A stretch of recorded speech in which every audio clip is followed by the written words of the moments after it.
Hello friends, once again welcome back to civil on demand. Civil on ഡിമാൻഡിൽ നമ്മൾ engineering mechanics എന്ന് പറയുന്ന സബ്ജക്റ്റാണ് പഠിച്ചുകൊണ്ടിരുന്നത്. ഒരു ചെറിയ ഇൻട്രൊഡക്ഷൻ വീഡിയോ നമ്മൾ കണ്ടു. ഇത് ആ വീഡിയോയുടെ കണ്ടിന്യൂഷനായിട്ട് കുറച്ചും കൂടെ ടേംസിനെ പരിചയപ്പെടുത്തുന്ന ഒരു വീഡിയോ ആണ്. നമ്മൾ എൻജിനീയറിംഗ് മെക്കാനിക്സിൽ ഐഡിയലൈസേഷൻ എന്ന് പറയുന്ന ഒരു കൺസെപ്റ്റിലാണ് നിന്നിരുന്നത്. ഐഡിയലൈസേഷൻ എന്നാൽ നമ്മൾ അസ്യൂം ചെയ്യുന്ന ഐഡിയൽ സിറ്റുവേഷൻസ് ആണ്.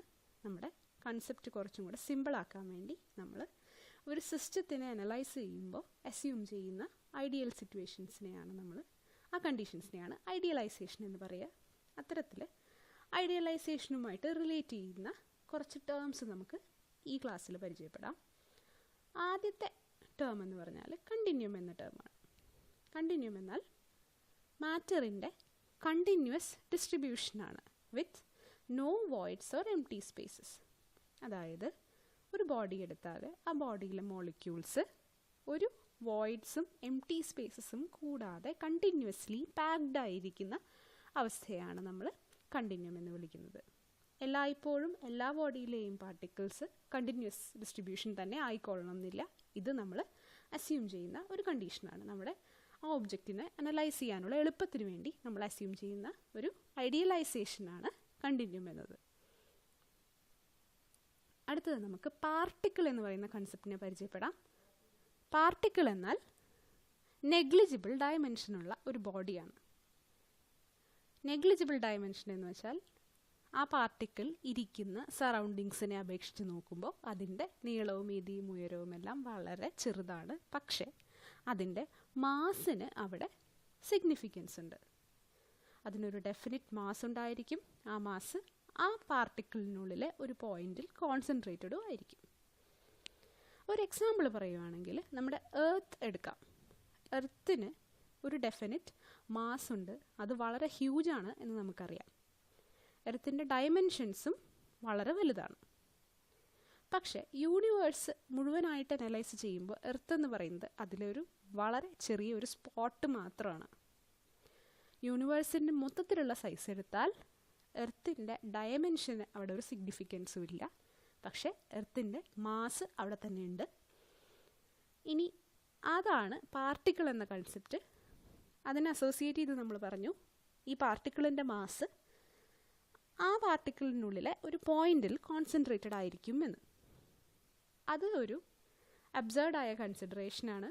കാരണം ഒരിക്കലും ഒരു ഒബ്ജക്റ്റിൻ്റെയും മാസ് അതിലേതെങ്കിലും ഒരു പോയിന്റിൽ മാത്രം കോൺസെൻട്രേറ്റഡ് ആയിട്ട് ഇരിക്കില്ല. ഈ കണ്ടിന്യൂം എന്ന് പറയുന്ന സിറ്റുവേഷനിൽ നമ്മൾ കഴിഞ്ഞ സ്ലൈഡിൽ പഠിച്ച കണ്ടിന്യൂം എന്ന് പറയുന്ന ഒരു കണ്ടീഷനിലിരിക്കുന്ന ഒരു പാർട്ടിക്കിളിൽ ഒരു ഒബ്ജക്റ്റിൻ്റെ ഏതെങ്കിലും ഒരു പോയിന്റിൽ മാത്രമായിട്ട് അതിൻ്റെ മാസ് ഇരിക്കില്ല.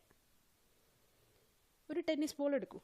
ആ ടെന്നീസ് ബോളിൻ്റെ വെയിറ്റ് എന്ന് പറയുന്നത് അതിൽ ഏതെങ്കിലും ഒരു പോയിന്റിൽ മാത്രമാണോ? അല്ല. അത് അതിൻ്റെ വോള്യത്തിൽ മൊത്തത്തിൽ ഈക്വലി ഡിസ്ട്രിബ്യൂട്ടഡ് ആയിട്ടാണ് ഇരിക്കുക. അപ്പോൾ നമ്മൾ പാർട്ടിക്കിൾ പഠിച്ചു. ഇനി നമുക്ക് സിസ്റ്റം ഓഫ് പാർട്ടിക്കിൾ പഠിക്കാം. സിസ്റ്റം ഓഫ് പാർട്ടിക്കിൾ എന്ന് വെച്ചാൽ എളുപ്പത്തിന് നമുക്കൊരു ആറ്റം അസ്യൂം ചെയ്യാം. ഒരു ആറ്റത്തിനകത്ത് ന്യൂക്ലിയസ് ഉണ്ട്. ന്യൂക്ലിയസിൻ്റെ അകത്ത് പാർട്ടിക്കിൾസ് ഉണ്ട്. ന്യൂക്ലിയസിന് പുറത്ത് ഇലക്ട്രോൺസും ഉണ്ട്. അങ്ങനെ രണ്ടോ അതിൽ കൂടുതലോ പാർട്ടിക്കിൾസിനെ ഒറ്റ യൂണിറ്റായിട്ട് ഡീൽ ചെയ്ത് അനലൈസ് ചെയ്യുമ്പോൾ നമ്മളതിനെ സിസ്റ്റം ഓഫ് പാർട്ടിക്കിൾസ് എന്ന് വിളിക്കും. ഇനി സിസ്റ്റം ഓഫ് പാർട്ടിക്കിൾസ് കഴിഞ്ഞാൽ അടുത്തതായിട്ട് നമുക്ക് പഠിക്കാനുള്ളത് മെക്കാനിക്സിലെ തന്നെ വളരെ പ്രധാനപ്പെട്ട ഒരു കൺസെപ്റ്റാണ് റിജിഡ് ബോഡി.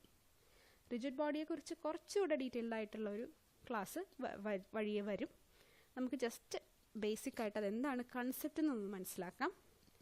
റിജിഡ് ബോഡി എന്ന് വെച്ചാൽ ഏതെങ്കിലും തരത്തിലുള്ള ലോഡോ ഫോഴ്സോ ആക്ട് ചെയ്താലും യാതൊരു വിധത്തിലുള്ള ഡിഫോർമേഷൻ സംഭവിക്കാത്ത ബോഡിയാണ് റിജിഡ് ബോഡി. മറ്റൊരു വേർഷൻ പറഞ്ഞാൽ ആ റിജിഡ് ബോഡിക്കകത്തെ ഏതെങ്കിലും രണ്ട് പോയിൻറ്റ്സ് കൺസിഡർ ചെയ്താൽ ആ പോയിൻറ്റ്സ് തമ്മിലുള്ള ദൂരം ഒരു തരത്തിലുള്ള ഫോഴ്സ് ആ ബോഡിക്ക് മേൽ അപ്ലൈ ചെയ്താലും മാറാതെ ഇൻവേരിയൻ്റായി നിലനിൽക്കും. നിങ്ങൾ ഈ ചിത്രത്തിൽ കാണിച്ചിരിക്കുന്നത് പോലെ നീളമുള്ള ഒരു റോഡ് സങ്കല്പിക്കുക. ആ റോഡിൻ്റെ രണ്ടറ്റത്തും നമ്മൾ സിഗ്നിഫിക്കൻ്റ് ആയിട്ടുള്ള രണ്ട് വെയിറ്റുകൾ കെട്ടിയിട്ടിരിക്കുകയാണ്. നോർമൽ കേസിൽ ആദ്യത്തെ ചിത്രത്തിൽ കാണുന്നത് പോലെ ആ വെയിറ്റുകളുടെ ആക്ഷൻ കാരണം ആ നീണ്ട റോഡ് വളയും. പക്ഷേ അതൊരു റിജിഡ് ബോഡി ആയിരുന്നെങ്കിൽ, ആ റോഡ് ഒരു റിജിഡ് ബോഡി ആയിരുന്നെങ്കിൽ രണ്ടാമത്തെ ചിത്രത്തിൽ പോലെ ആ വെയിറ്റുകൾ എത്ര നേരം അവിടെ തൂങ്ങിക്കിടന്നാലും ആ ബോഡി അതിൻ്റെ ഷേപ്പ് യാതൊരു വിധത്തിലുള്ള ഡിഫോർമേഷനും സംഭവിക്കാതെ പഴയ പോലെ സ്ട്രെയിറ്റ് ആയി തന്നെ ഇരിക്കും. ഇനി റിയൽ സിനാരിയോയിൽ ഒരിക്കലും ഒരു റിജിഡ് ബോഡി ഉണ്ടായിരിക്കില്ല.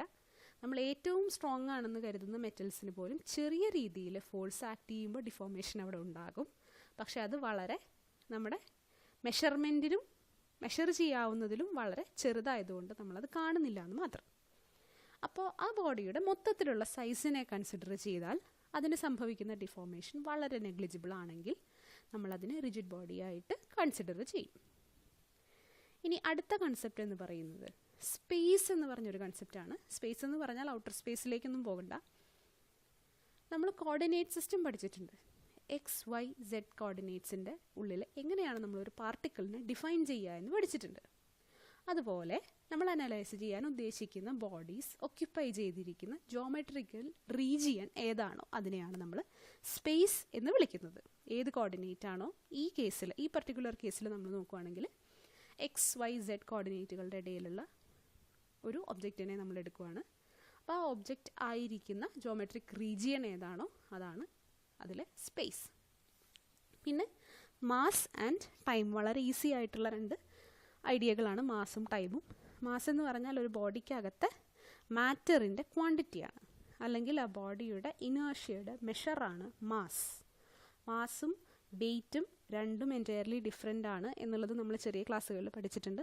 ഞാനതിൻ്റെ എക്സ്പ്ലനേഷൻ ഇപ്പോൾ തരുന്നില്ല, നിങ്ങൾക്ക് ഓൾറെഡി അറിയാവുന്ന കാര്യമായിരിക്കും.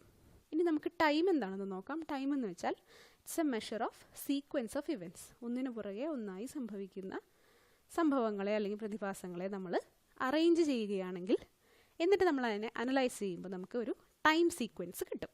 അതിനെയാണ് നമ്മൾ ടൈം എന്ന് വിളിക്കുന്നത്. ഇത്രയാണ് വളരെ ബേസിക്കായിട്ട് എനിക്ക് നിങ്ങളോട് പറയാനുള്ള ചില ടേംസ്. അടുത്ത ക്ലാസ്സിൽ ഇനി കുറച്ച് യൂണിറ്റ്സ് ആൻഡ് ഡയമെൻഷൻസും കൂടെ ഡിസ്കസ് ചെയ്യാനുണ്ട്. അത് കഴിഞ്ഞാൽ ഒരു ഇൻട്രൊഡക്ഷൻ എന്ന് പറയുന്നൊരു പാർട്ട് കഴിയും. പിന്നെ നമുക്ക് പ്രോപ്പറായിട്ട് എഞ്ചിനീയറിംഗ് മെക്കാനിക്സ് പഠിച്ചു തുടങ്ങാം. അപ്പോൾ എല്ലാവർക്കും ഓൾ ദി ബെസ്റ്റ്. നിങ്ങൾക്ക് ഇഷ്ടപ്പെട്ടാൽ തീർച്ചയായിട്ടും സപ്പോർട്ട് ചെയ്യുക, സബ്സ്ക്രൈബ് ചെയ്യുക.